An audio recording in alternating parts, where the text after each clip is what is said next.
El 14 de agosto de 2003, Sonia Caravantes, una joven de Coín, un pueblo del interior de Málaga, fue asesinada cuando regresaba a casa tras pasar una noche de feria.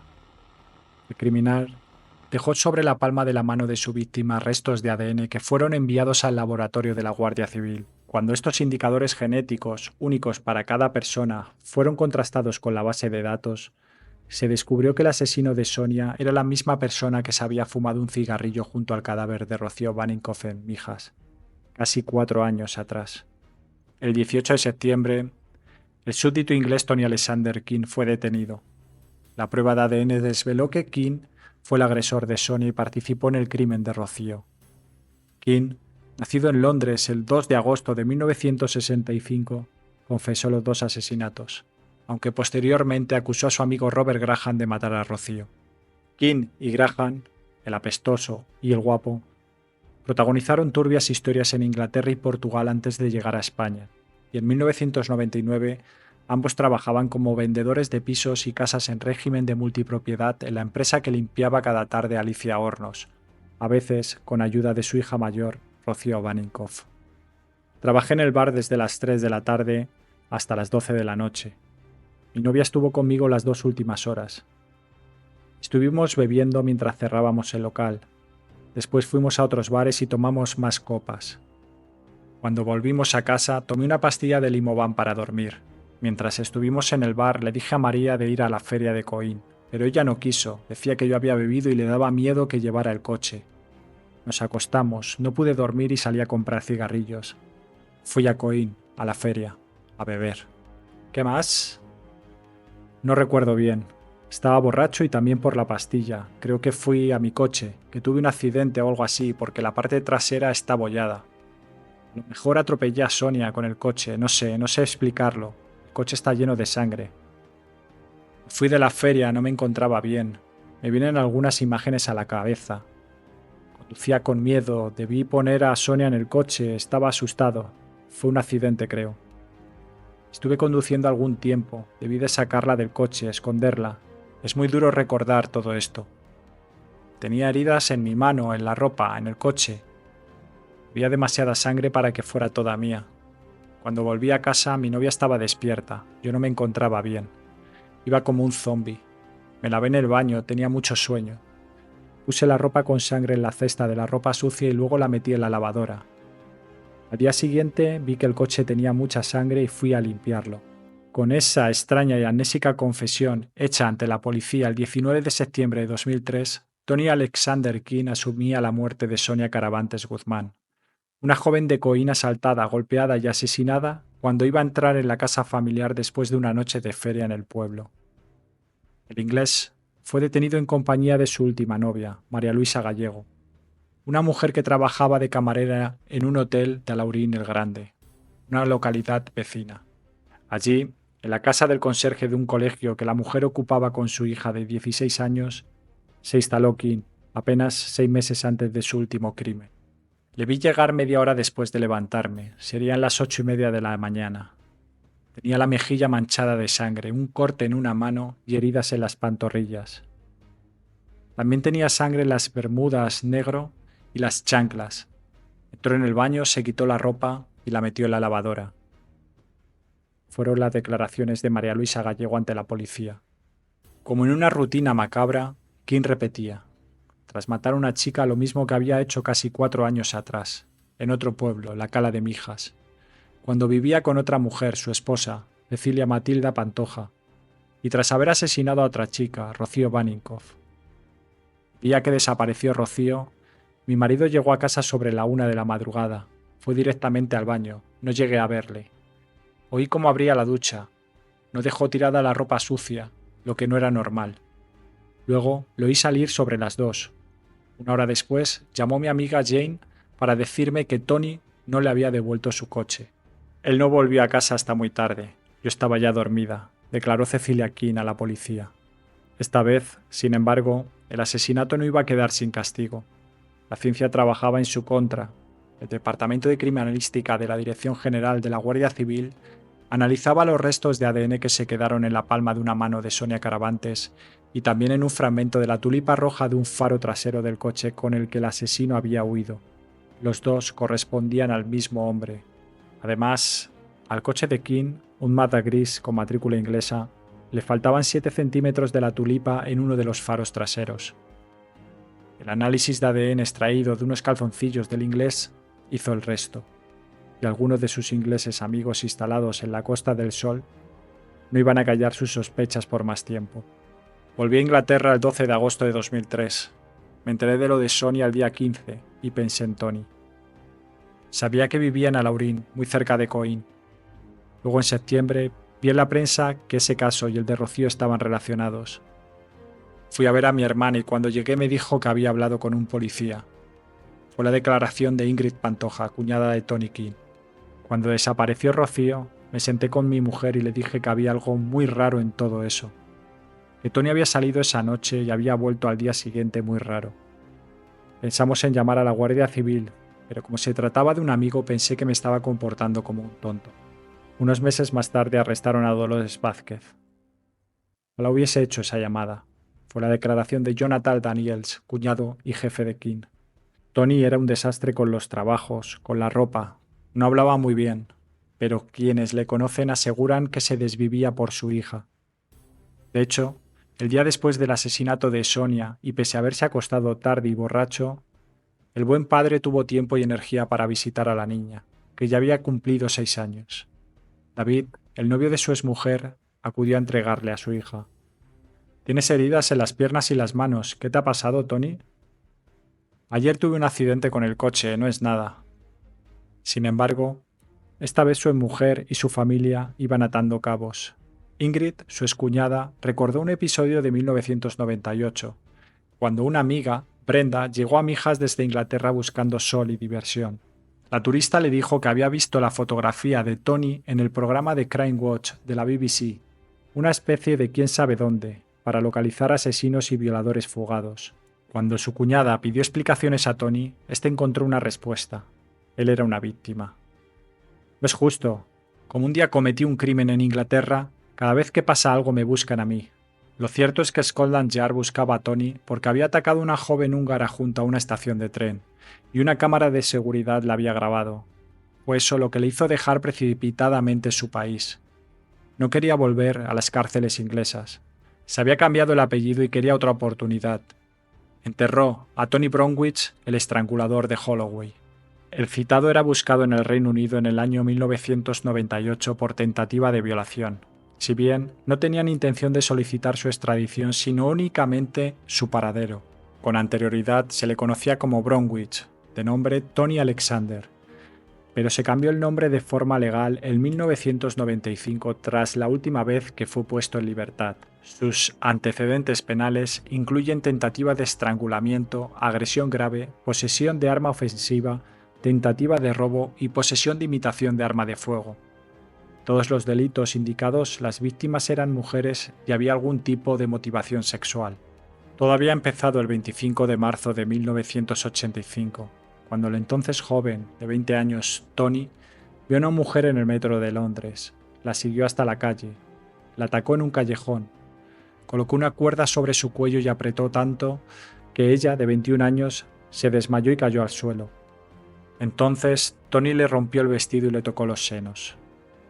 Menos de un mes después, el 15 de abril del mismo año, se coló tras una mujer de 24 años en un portal de Londres. Cuando entraron en el ascensor, la golpeó en la cabeza y la dejó inconsciente. Luego, le bajó los pantalones y metió los dedos en su vagina. Cada vez que ella recuperaba la consciencia, la golpeaba en la cabeza. Así hasta 2 veces más antes de darse por satisfecho y huir.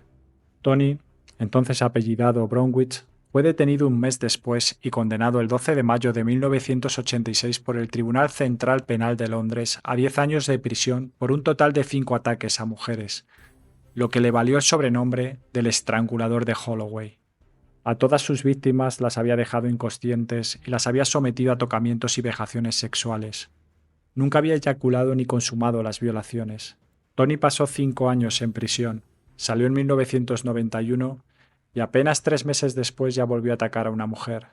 Según la Interpol, King Esperó a que la mujer terminase de hablar por teléfono y la sujetó en la cabina, la encañonó en la cara con un arma de fuego y la exigió dinero. Pese a llevarse una pequeña cantidad, la arrastró fuera de la cabina a punta de pistola. A continuación la exploró tocándole la vagina. Cuando se le detuvo, en su poder se halló un cuchillo militar que alegó tener para autodefensa. Sin embargo, Tony, como ha hecho siempre y como volvería a hacer en España, daría luego una extraña versión en la que todo, el azar, la noche, la bebida, un robo, había contribuido al crimen. Todo menos confesar que era un agresor sexual que se excitaba viendo y tocando mujeres inconscientes casi muertas. Buscaba una tienda apartada para robarla, pero vi una chica caminando sola y decidí robarle a ella. Otra noche, iba siguiendo a una chica sin ninguna intención. Vi un cable en el suelo y lo recogí. La ataqué con él. Ella perdió el conocimiento. Le quité los pantalones y la desnudé.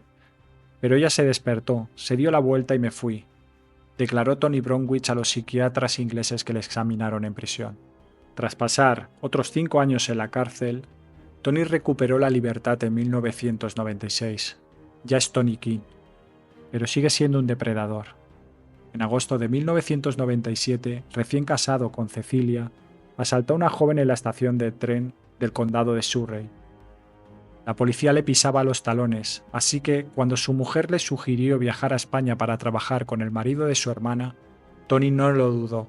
En septiembre de 1997, el asesino de Rocío y Sonia ya vive en su misma provincia. Tiene mujer, una niña, un trabajo y algunos amigos que le ayudan en su nueva vida. Llegó con Cecilia, la hermana de mi mujer, y se instalaron en casa, en la urbanización Riviera del Sol, en Mijas Costa. Ella se puso a trabajar de camarera y él, un año después, empezó a trabajar conmigo en una empresa de multipropiedad que se llamaba Lubina del Sol. Mientras trabajó para mí fue un tipo obediente, eso sí, necesitaba que le dieras órdenes muy claras para ejecutar los trabajos, no tenía iniciativa. En el trabajo conocí a otro empleado mío, Robert Graham, y se hicieron muy amigos. Siempre estaban juntos, en el trabajo y en los bares. Fue la declaración de Jonathan Daniels, el cuñado de Tony King. Tony era simple, extraño, puede verse en sus ojos, pero era amistoso y obedecía a todo en el trabajo. Toda la gente de Tyneside, multipropiedad, tiene problemas con la bebida, y Tony era la nueva cara del grupo. Prefería estar conmigo. Vi que era una calamidad, empezamos a vernos en el bar y después del trabajo porque su matrimonio se estaba viniendo abajo. Hablábamos de la familia. Solía hablarme de su mujer, su hija y una hermanastra que tenía en Inglaterra. En el 99, yo vivía en Balcón del Mar y Tony venía a visitarme a casa. Fue la declaración de Robert Graham a la Guardia Civil. Robert Terence Graham, nacido en Salford, Inglaterra, el 25 de febrero del 64, fue el complemento para Tony, su alter ego. King, según él mismo explicó a los psiquiatras ingleses en prisión, había padecido eneuresis hasta los 11 años y sus compañeros del colegio le bautizaron como Smelly, el apestoso, por el olor de la orina en sus ropas. Tenía problemas para hablar y para leer correctamente, y su padre la había maltratado. Su relación con las mujeres había sido siempre difícil. Ante los psiquiatras ingleses que le visitaron en la cárcel, explicó que su primera novia rompió mi confianza. La joven de 18 años era anorgásmica, según Tony, que se sentía impotente ante sus burlas y dominado por ella. En cambio, Robert Graham era lo contrario, seductor, suelto, hablador, charlatán, un artista en el turbulento mundo de la multipropiedad inmobiliaria capaz de vender un piso en el desierto. Pero ambos compartían sobre todo su afición por la bebida, algunas drogas y las mujeres. Iban a ser uña y carne. Cuando Tony bebía, se ponía muy celoso y no dejaba que mi hermana se pusiera ropa corta. Mi hermana me dijo que Graham era una mala influencia para Tony. Salían mucho juntos y ella pensaba que tomaban drogas. Declaración de Ingrid Pantoja, cuñada de Tony King. Antes de que la Viagra se vendiera en España, Robert y Tony la conseguían en Gibraltar a través de una empresa de mensajería y la vendían en la costa.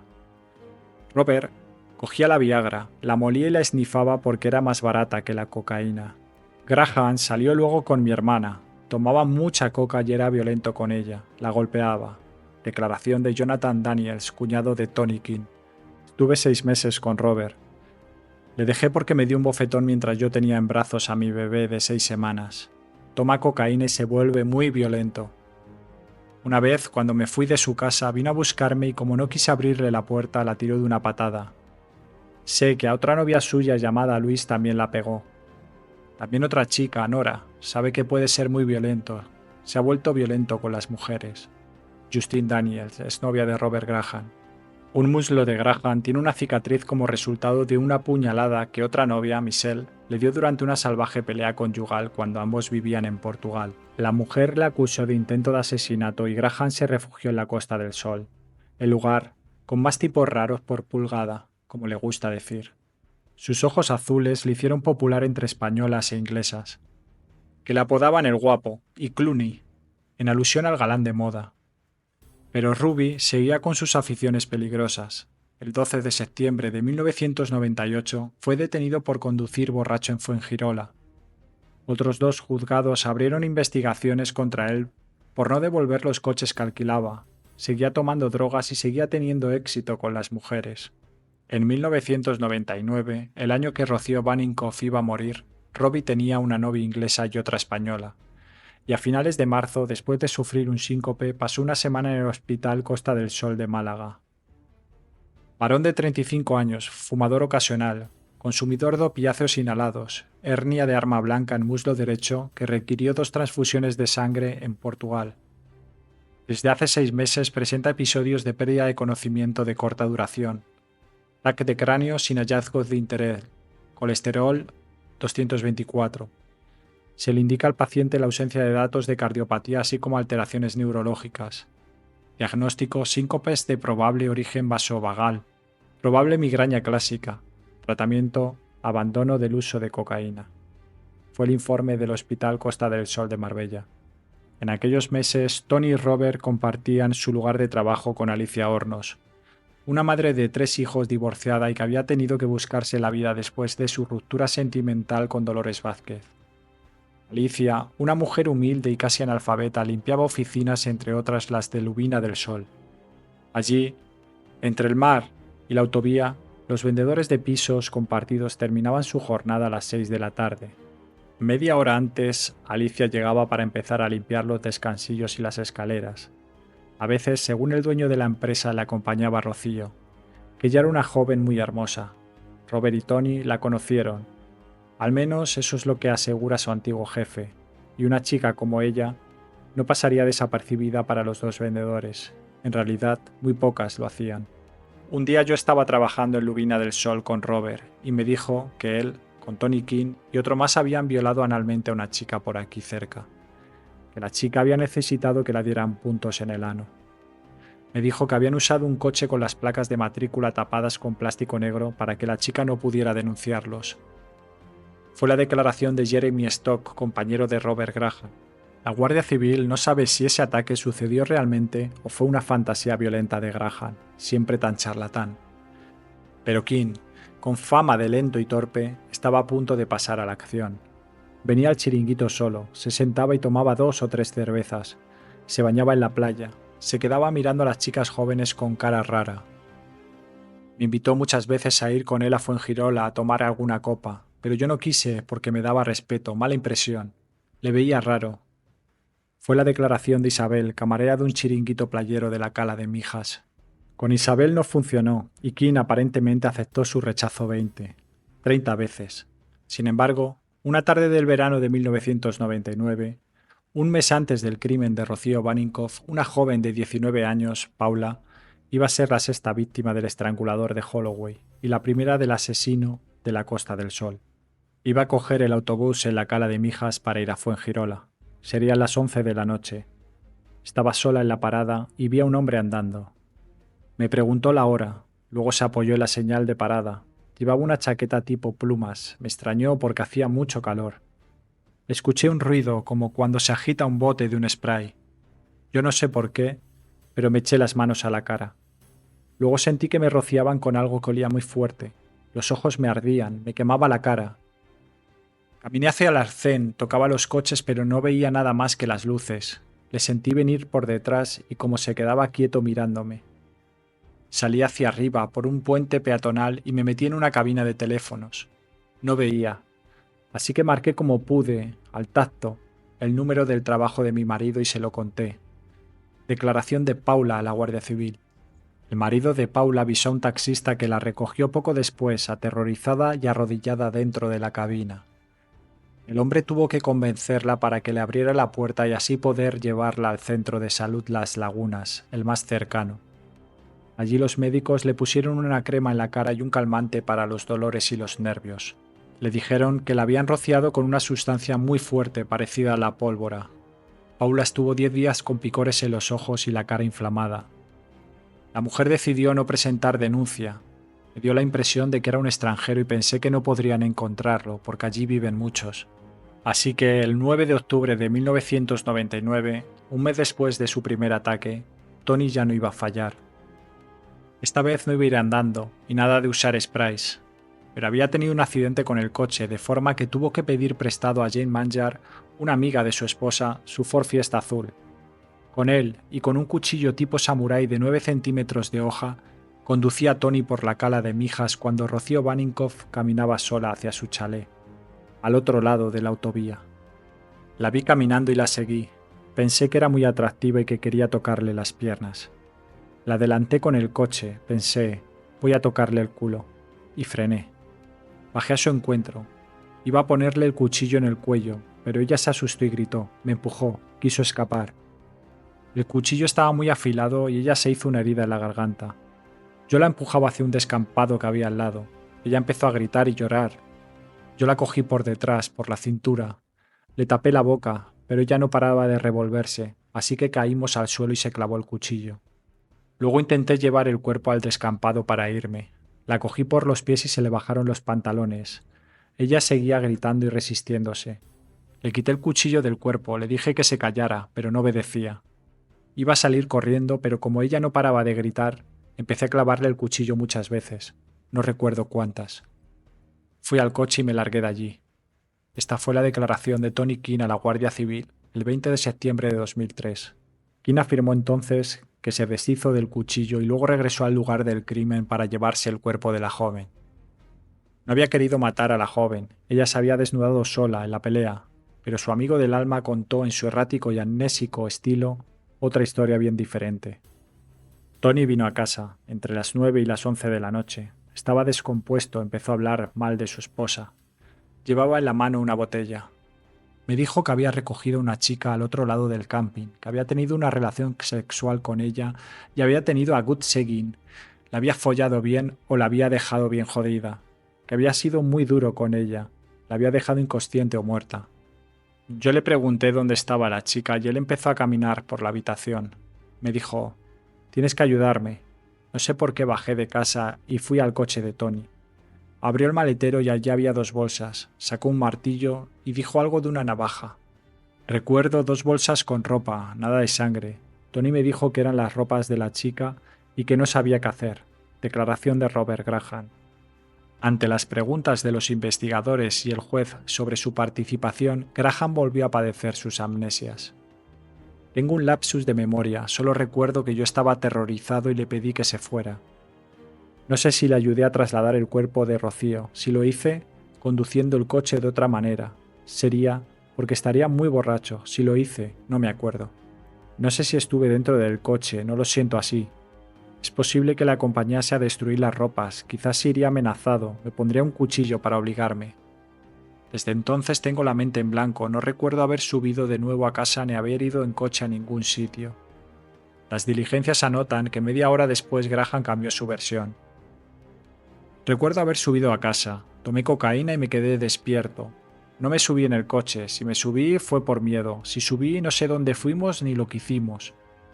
Con Graham o sin él, Tony King fue a su casa, donde dormían su mujer y su hija de 2 años, y se duchó.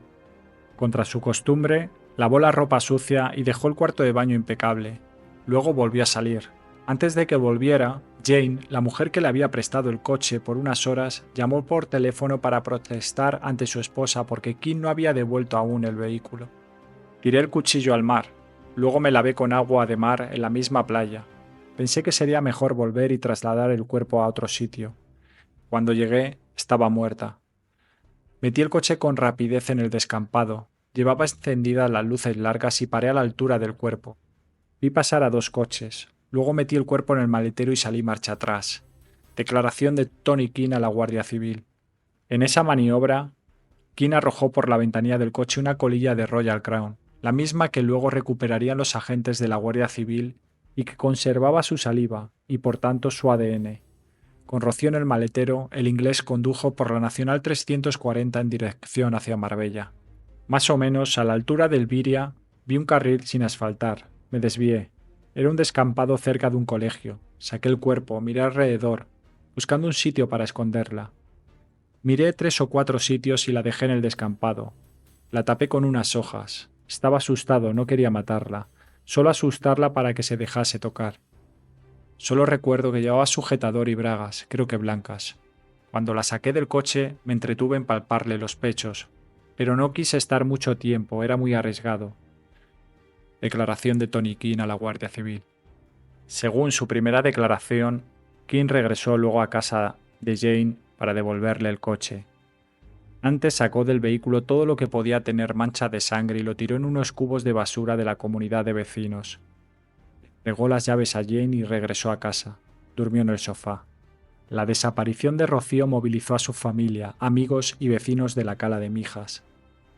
Alicia acudió a muchos lugares, incluido Lubina del Sol, las oficinas que limpiaba, para colocar carteles con la fotografía de su hija. Los vio Graham, también su jefe Jonathan Daniels, y también tuvo que verlos Tony King. Tenía mucho miedo porque salía todo el tiempo en televisión y todo el mundo la buscaba. 2 semanas después, un día que mi esposa había salido a tomar algo con su hermana, fui donde estaba el cuerpo para llevármelo más lejos.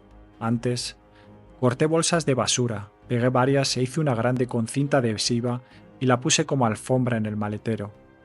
Ella estaba sin bragas y con algo de ropa en la parte de arriba. La recogí y la metí en el coche. Llovía mucho. Conduje por la costa y encontré un carril no asfaltado. Me metí por él y torcí a la derecha. Pensé que era un sitio tranquilo y alejado. Había una valla y tiré el cuerpo al otro lado. Luego le eché encima hojas y ramas. En el coche tenía un bote con gasolina. Volví y la rocié para que no se encontraran pruebas. La encendí con un mechero y lo tiré. Conduje hasta casa, pero antes de entrar decidí tirar un anorak y un pantalón de plástico para la lluvia. Tony King. Por esas fechas, Robert Graham viajó a Mallorca gracias a un préstamo de su jefe. Allí pasó una semana descansando. Cuando regresó a Lubina del Sol, Rocío seguía desaparecida, pero él volvió a su trabajo donde conoció a Justin, la hermana de su jefe. Tony, mientras tanto, seguía cuesta abajo. No encajaba en ningún empleo y saltaba de vendedor de pisos a camarero o limpiacristales cada 3 semanas. Cecilia, su mujer, incluso comentó con sus amigas que pensaba que Tony podía tener algo que ver con la desaparición de la joven, pero éstas la llamaron tonta y le quitaron la idea de la cabeza. Su matrimonio se rompía. Pasó de tratarme como una señora a no tenerme ningún respeto. Discutíamos por temas de dinero y de trabajo. Tony se pasaba el tiempo fumando porros de marihuana o hachís y viendo películas pornográficas en el canal 18. En realidad ya lo estábamos dejando. Queríamos vender la casa y él se fue a vivir a Riviera del Sol, pero no pagó el alquiler y le echaron. Esta fue la declaración de Cecilia Pantoja, mujer de Tony King. El 2 de noviembre de 1999, un empleado de un club de tenis encontró el cuerpo de Rocío. Muy cerca había bolsas de basura unidas con una cinta adhesiva. La policía malagueña se encargó de la inspección y búsqueda de pruebas, especialmente el inspector Juan Ginés Crespillo, de la Policía Científica. El caso vivió un nuevo rifirrafe entre la policía y la Guardia Civil, que reclamaba las pruebas. Cuando los agentes, por orden del juez, fueron a recogerlas, el inspector Crespillo admitió que en sus experimentos realizados con un procedimiento químico de su invención había destruido casi 2 metros de la cinta adhesiva, con huellas de King, porque éste afirmó que no había usado guantes y solo entregó 12 centímetros con fragmentos imposibles de identificar. Tiempo después, Crespillo saltaría a la fama al asegurar que las huellas que él había reconstruido por su cuenta correspondían a Serafín Ruiz, tío de Rocío. Crespillo detalló en 2 informes sus disparatadas teorías, que implicaban también a un primo de Rocío. Fue desautorizado por sus propios compañeros y superiores y se negó a someterse a un examen psiquiátrico. La familia de Rocío Baninkoff presentó una querella contra el policía, que fue suspendido de empleo y sueldo durante un mes. Tony y Robert, mientras, se fueron a vivir juntos durante unos meses a una caravana del camping Calazul, muy cerca del lugar del crimen.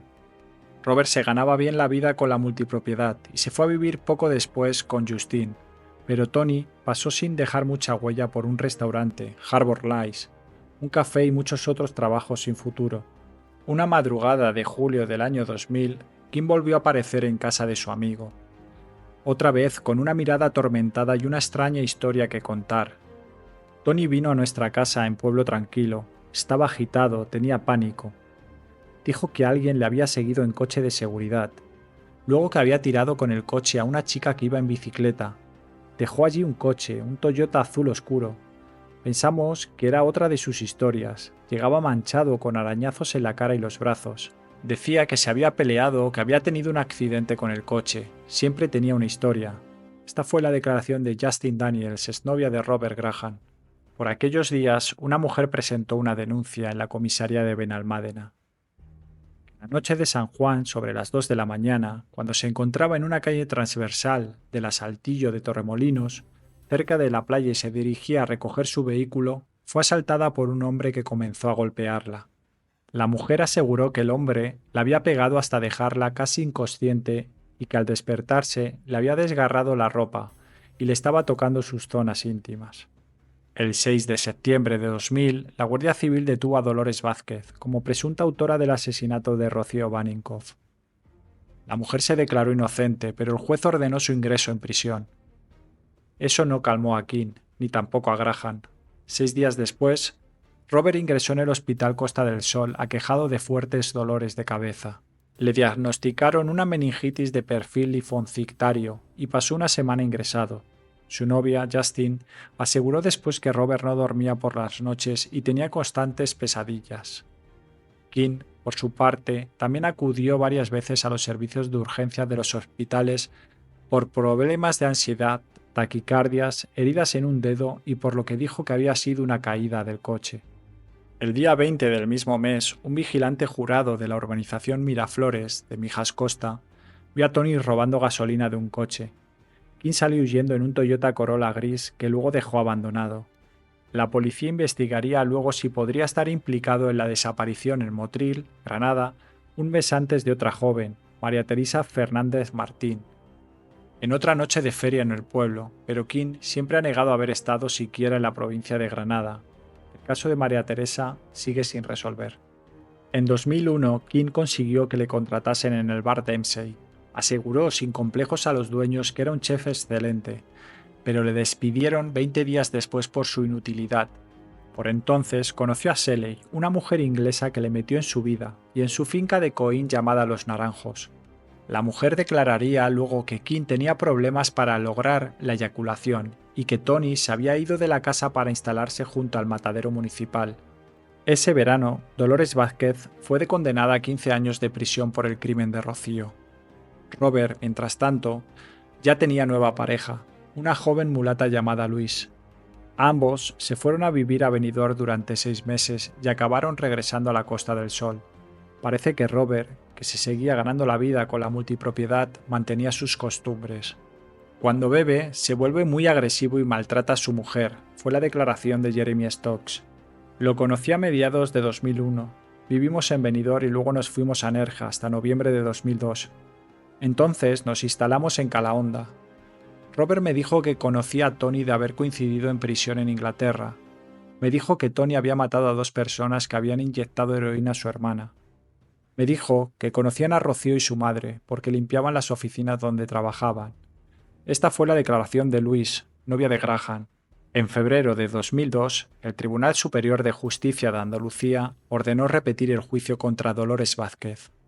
Tony vivía entonces en una caravana en el pueblo de Alaurín el Grande, pero una vez más una mujer le iba a sacar de apuros. Esta vez la chica era finlandesa, se llamaba Heidi y le abrió las puertas de su casa de la avenida Gerald Brennan, en la misma calle, en un local del otro exdelincuente inglés, King. Consiguió un trabajo como camarero. A principios de 2003, Dolores Vázquez salió en libertad a la espera de un nuevo juicio. King regresó a la zona de Marbella y trabajó como jardinero en Benalmádena, y los fines de semana era portero de la discoteca Vibes. El 10 de enero acudió a la oficina del INEM para pedir la prestación por desempleo. Poco después volvió a Laurín y a su viejo trabajo de camarero. Allí conoció a Mariluz, una mujer divorciada y con una hija adolescente. En marzo, Tony se instaló con ellas en su casa.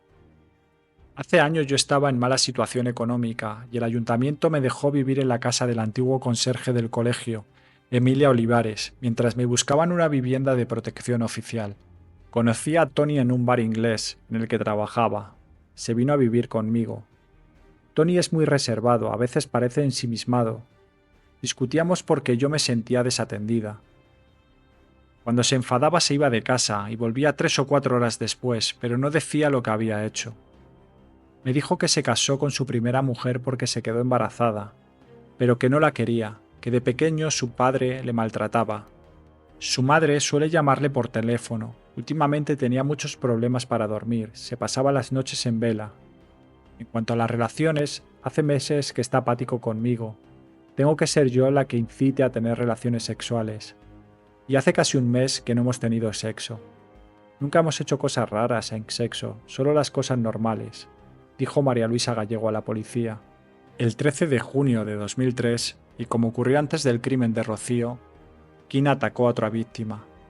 3 hombres que trabajaban en el depósito municipal de Mijas oyeron poco después de las 11 de la noche los gritos de una mujer y salieron de la oficina para ayudarla. Era una joven de 23 años y pelo castaño. «¡Ayúdenme! Un hombre viene detrás de mí, me quiere violar». Uno de los trabajadores se llevó a la mujer dentro de la oficina y los otros 2 salieron al encuentro de aquel hombre, de pelo moreno y corto, musculoso. Lo pararon y le llevaron al depósito. Era muy agresivo y decía con acento inglés que no entendía, que no quería problemas. Le llevamos hasta la puerta, la chica lo vio y dijo que no nos acercásemos, que él había intentado tirarla al suelo y que no quería verlo. Yo le dije a mi compañero que llamase a la policía y entonces el hombre echó a correr. Salimos detrás en coche, pero le perdimos en una explanada. Declaración de José, testigo de la agresión de King. Durante 1 hora y media, King se vio acorralado, pero consiguió huir. Hasta mediados de agosto no se supo de él más que acudió a su trabajo de camarero, a un gimnasio de Alaurín el Grande y siguió visitando a su hija los fines de semana. Hasta la noche de feria que mató a Sonia Caravantes, hasta el final de una joven hermosa que como Rocío se aferró a la vida con tanta fuerza que en la palma de su mano quedaron restos genéticos de su asesino. Fue el final de Sonia, pero el principio del fin del estrangulador de Holloway y el asesino de la Costa del Sol. De los crímenes de Tony Bromwich y los de Tony Alexander King. Tras la detención de King, el caso saltó de nuevo a todos los medios de comunicación. Algunos volvieron a pagar incluso a sospechosos de asesinato y encubridores para que relataran, audiencia mediante, impotencias, vicios, falsas historias y amnesias selectivas. Tony ha negado siempre cualquier vinculación con Dolores Vázquez, y no hay ninguna prueba que afirme lo contrario. Todo indica que el inglés actuó por un móvil sexual tanto con Rocío como con el resto de sus víctimas. Sin embargo, una vez más, Tony y Robert han protagonizado 2 delirantes historias, propias de su mundo de alcohol, drogas, fantasías violentas y agresiones a mujeres. Tony acusa ahora a su amigo de cometer el crimen de Rocío, al dictado de una mafia con ramificaciones en la antigua República Soviética de Azerbaiyán. Robert, por su parte, se sometió a una sesión de hipnosis dirigida por un profesor de psicología de la Universidad Complutense en la que mencionó a Dolly o Loli, en alusión a Dolores Vázquez. El punto final del caso de Rocío Baninkoff y Sonia Caravantes parecía estar cerca, pero, teniendo en cuenta los precedentes, los protagonistas y el grotesco mercadeo de truculencias, resultó sencillo apostar a que las sorpresas, o al menos el circo en una historia tan trágica, aún no ha terminado. ¿Por qué mataste a Rocío, Tony? No la elegí. Fue porque sí, por azar. ¿Conocías a Rocío? ¿A Alicia? ¿A Dolores Vázquez? No, las conocí cuando las vi en la tele. ¿Eres consciente de que han estado acusando a una mujer, que has estado callado todo este tiempo? Sí, es que soy muy malo. Su amigo Robert lo explicó a la Guardia Civil con otras palabras. Tony no piensa, solo piensa en su mundo monstruoso.